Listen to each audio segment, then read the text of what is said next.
Hello बच्चा party, एक बार फिर से आप सभी का स्वागत है हमारे YouTube channel spark x education में। तो बच्चों, हम पढ़ रहे थे क्लास 10 के अंदर चैप्टर नंबर 11 इलेक्ट्रिसिटी। ठीक है, तो इसके प्रीवियस लेक्चर में बच्चों हम लोगों ने कॉम्बिनेशन है सीरीज कॉम्बिनेशन को हम लोगों ने पढ़ा था। ठीक है, तो आपको मैंने प्रीवियस में बताया था बच्चों, दो कॉम्बिनेशन को दो टाइप से होते हैं। तो हमारा होता है सीरीज कॉम्बिनेशन एंड सेकेंड होता है हमारा पैरेलल कॉम्बिनेशन। ठीक है, तो हमें सीरीज ने हमने पिछले लेक्चर में कवर किया था। अगर आप लोगों ने लेक्चर नहीं देखा है तो आप प्लीज जाइए प्लेलिस्ट में, जाके आपको सारे के सारे वीडियोस मिल जाने वाले हैं। ठीक है, तो चलिए आज समय को ना बर्बाद करते हुए सीधे अपने टॉपिक पे आते हैं।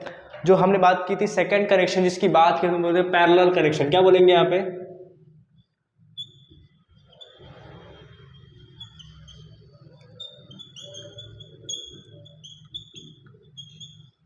पैरेलल कनेक्शन या फिर पैरेलल कॉम्बिनेशन ऑफ रेजिस्टेंस बोल सकते हैं। ठीक है, क्या करना है बच्चों, अब तक हमने इसके पहले देखा था कि सीरीज कॉम्बिनेशन में क्या था कि हमारे जो रेजिस्टेंस थे वो कैसे थे, एक के बाद एक, एक के बाद एक, एक के बाद एक, यानी कि लाइन वाइज थे। ठीक है, अभी क्या होगा बच्चों, पैरेलल, जैसे नाम से समझ में आ रहा है पैरेलल, यानी कि जो रेजिस्टेंस होंगे हमारे वो कैसे होंगे, एक दूसरे के पैरेलल में। कैसे होंगे, एक दूसरे के पैरेलल। जैसे आप लोगों ने पढ़ा होगा बच्चों मैथ के अंदर, पैरेलल लाइंस क्या होती है, तो पैरेलल लाइंस होती है बच्चों दो कभी लाइंस एक दूसरे को कट करे ना। ठीक है, यानी कि मीट ना करे, ऐसी लाइन को बोलते हैं पैरेलल लाइन। सेम यहाँ पे भी होगा, हमारे पास एक ऐसा कॉम्बिनेशन बनाना रेजिस्टेंस का जिसमें जो रेजिस्टेंस हो कैसे हो, दूसरे के पैरेलल में हो। ठीक है, तो चलिए हम यहाँ पे बना लेते हैं अपने आप को। हमारा जो है ये हमारा सोर्स हो गया। ठीक है, यहाँ पे एक रेजिस्टेंस हो गया हमारे पास,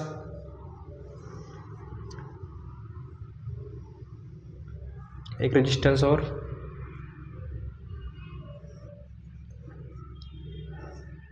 ठीक है, इसको नाम दे दिया हमने R1। ये हो गया R2, ये हो गया R3, ये हो गया फ्लो ऑफ करंट यानी कि I जाएगा यहाँ से, ये हो गया हमारा वोल्टेज V। ठीक है, यहाँ से करंट आएगा वापस।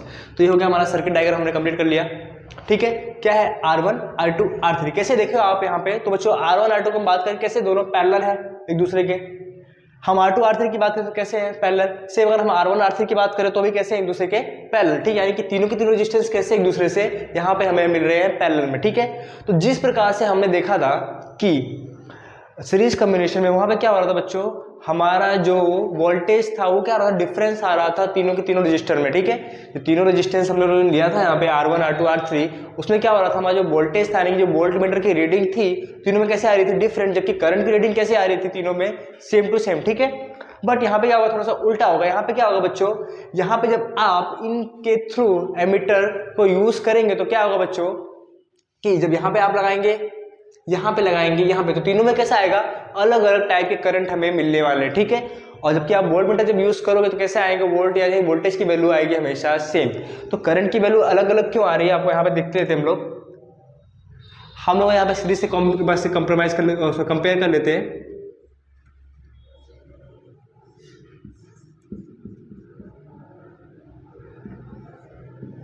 ये R1 R2 R3, आप देखिए बच्चों यहाँ पे करंट के जाने के लिए रास्ता कितना था, एक रास्ता था। ठीक है, करंट यहाँ से गया, घूमते फिरते यहाँ से आ गया। ठीक है, रास्ता कितना था इसके पास, एक रास्ता था, इसलिए क्या होगा, करंट की वैल्यू आ रही थी हमारे पास सेम। ठीक है, लेकिन जब यहाँ पर आ रहे हैं, ठीक है, तो यहाँ पे क्या हो रहा है बच्चों, हमारे पास करंट्स की जो वैल्यू है कैसे कैसे आएगी अलग, क्योंकि हमारे पास जाने का रास्ता कितना है, एक रास्ता है यहाँ पे, एक रास्ता है यहाँ पे, एक रास्ता है यहाँ पे। ठीक है, तो क्या हो जाएगा, करंट हमारा हो जाएगा डिवाइड तीनों के तीनों part.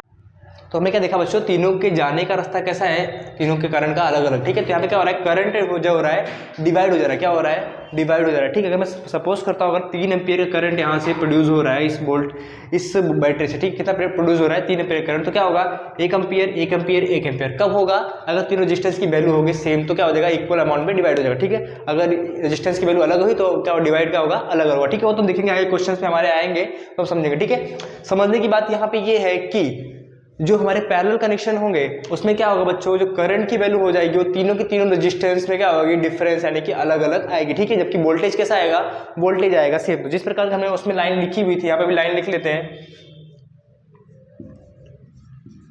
The value of voltage in all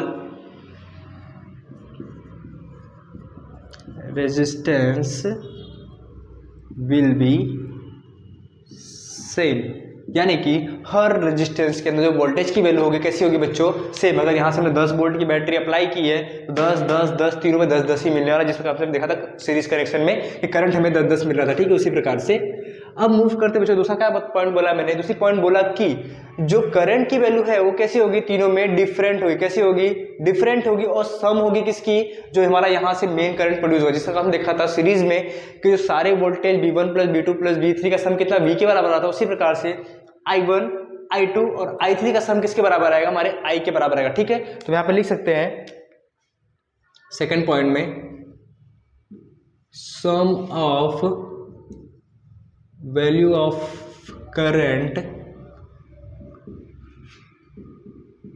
in all resistance is equals to capital I, ठीक है। मान लेते हैं कि जो कैपिटल आई क्या था हमारा, यहाँ से करंट प्रोड्यूस हुआ, ठीक है। अब क्या होगा बच्चों, यहाँ पे हम देख रहे हैं तो यहाँ पे गया होगा I3 रेजिस्टेंस 3, तो क्या कर लिया हमने, करंट 3 लिख दिया। यहाँ पे करंट हो गया I2, रेजिस्टेंस 2 तो करंट के लिए उसके लिए I2, यहाँ पे रेजिस्टेंस 1 तो इसके लिए करंट हो गया I1, ठीक है। तो क्या बोल रहा है बच्चों, सम हुआ कितने के बराबर होगा, I के। तो हम लिख सकते हैं I is equals to I1 plus I2 plus I3। क्या इतनी बातें क्लियर है? जो वोल्टेज होगा वो कैसा रहने वाला है, पूरे के पूरे सर्किट में सेम, ठीक है। अगर सारे का रेजिस्टेंस में है पैरेलल में तो, ठीक है। अगर एक भी सीरीज में आया बच्चों तो वहाँ पे डिफरेंस आ जाएगा, उसकी बात नहीं कर रहा हम, इसी भी पैरेलल की बात करें, ठीक है। सबके सब रेजिस्टेंस कैसे एक दूसरे के पैरेलल में, ठीक है। तो R1 R2 R3 पैरेलल में है तो वोल्टेज होने वाला है सेम। करंट की जो वैल्यू आएगी तीनों के तीनों रेजिस्टेंस में डिफरेंस आएगी, जो सम आएगा तीनों का वो मेन यानी कि जो हमने आई करंट लिया था प्रोड्यूस होता है वोल्टेज V से, उसके बराबर में आएगा, ठीक है। अब क्या करना है बच्चों, अब अप्लाई करना है हमको ओम्स लॉ। क्या करना है, Ohm's law.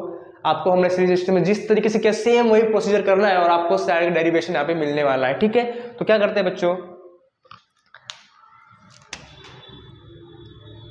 Let's apply Ohm's law.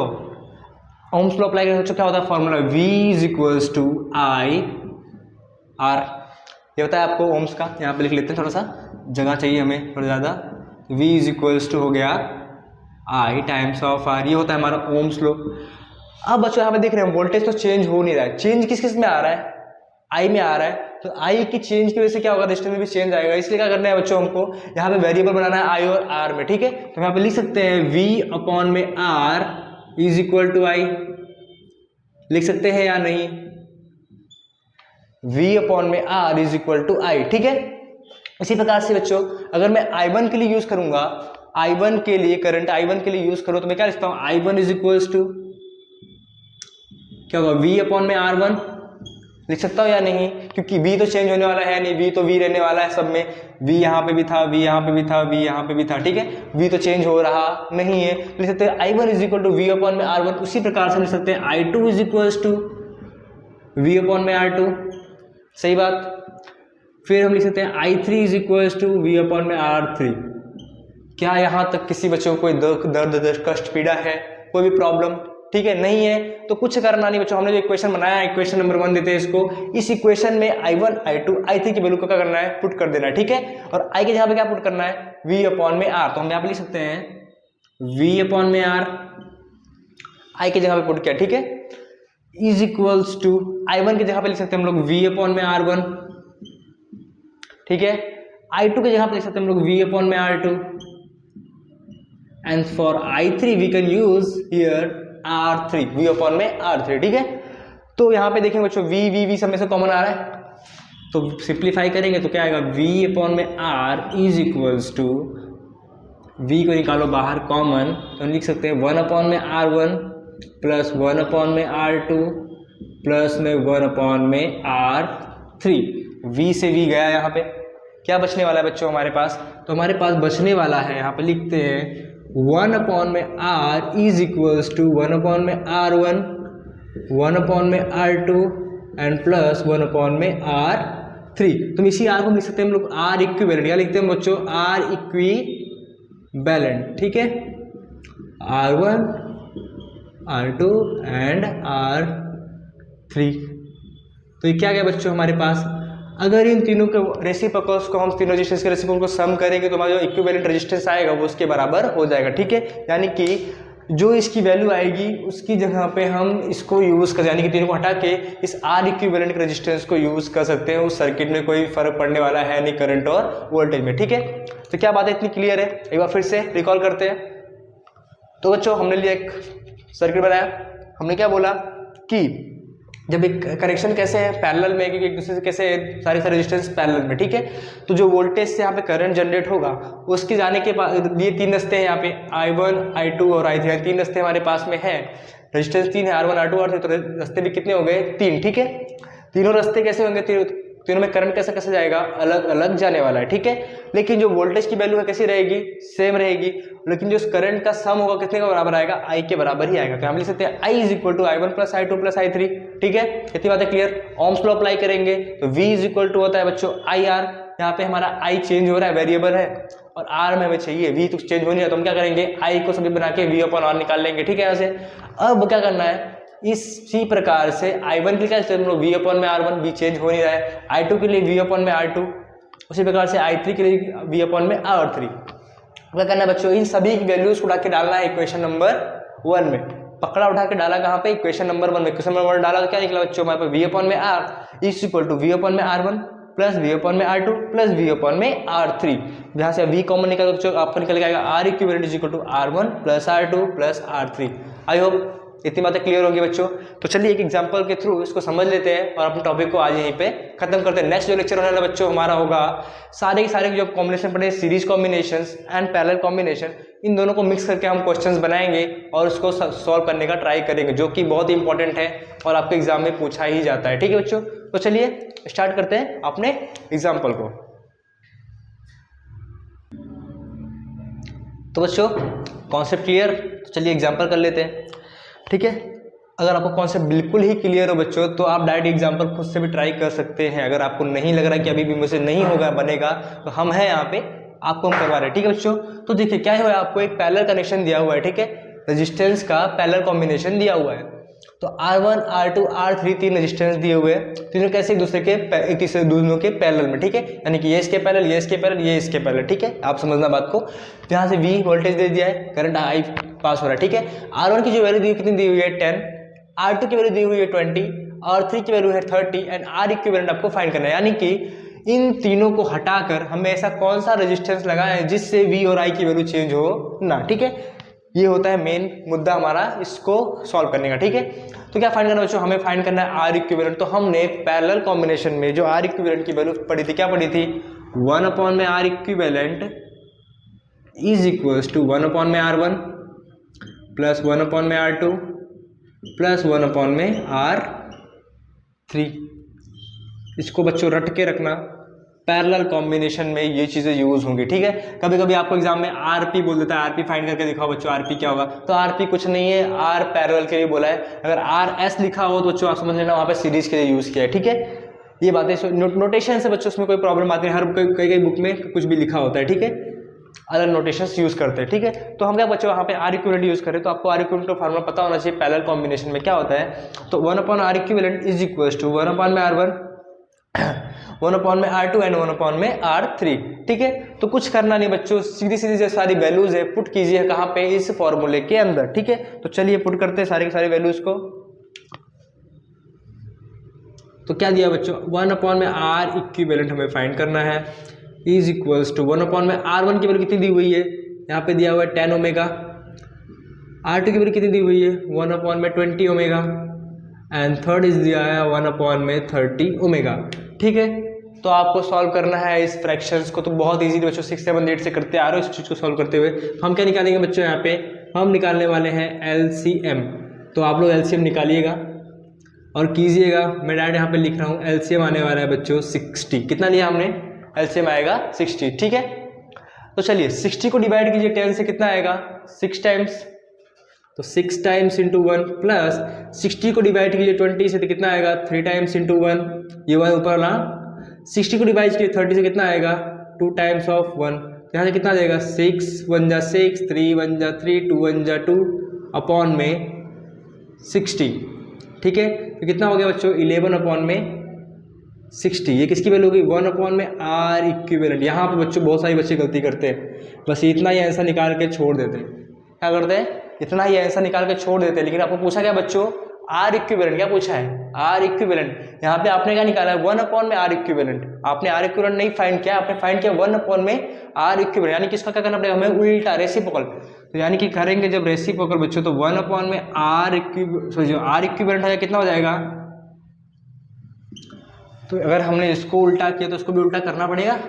बराबर इक्वल की साइन है तो यहाँ पे क्वेश्चन दोनों साइड बराबर काम करना पड़ेगा। ठीक है, कोई नाराज ना हो जाए, इसलिए हमें दोनों साइड क्या करना पड़ेगा बच्चों, बराबर काम। ठीक है, अगर इसको उल्टा किया तो इसको भी क्या करेंगे उल्टा। तो आर इक्विवेलेंट कितना आ जाएगा 60/11 ओमेगा।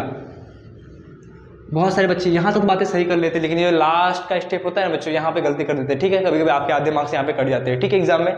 तो आई होप एग्जाम्पल बहुत ईजी सा था, आपने समझा होगा, आपको समझ में आया होगा। ठीक है बच्चों, तो बच्चों मिलते हैं कल के लेक्चर में। कल के लेक्चर में बच्चों हम करेंगे questions series combinations and parallel combination के मिक्सअप। यानी कि हम ऐसे कनेक्शंस को लेंगे जहाँ पे सीरीज कनेक्शंस भी होगा एंड पैरेलल कनेक्शन भी होगा, उसके अंदर हम चीज़ों को फाइंड करेंगे। ठीक है, यानी किसी से बोल सकते हैं कॉम्बिनेशन को सॉल्व करने का तरीका ढूंढने वाले। यानी कि नेक्स्ट लेक्चर बहुत ही इंपॉर्टेंट होने वाला है आपके एग्जाम पॉइंट ऑफ व्यू से, और आपके अगर कॉम्पिटिटिव एग्जाम तैयारी कर रहे हैं यानी कि NTSC या NMS की, तो वहाँ पे भी फोकस हो सकता है। ठीक है बच्चों, तो आई होप आज की वीडियो आपको समझ में आया होगा। अगर समझ में आया अच्छा तो लाइक शेयर सब्सक्राइब करना बिल्कुल मत भूलना।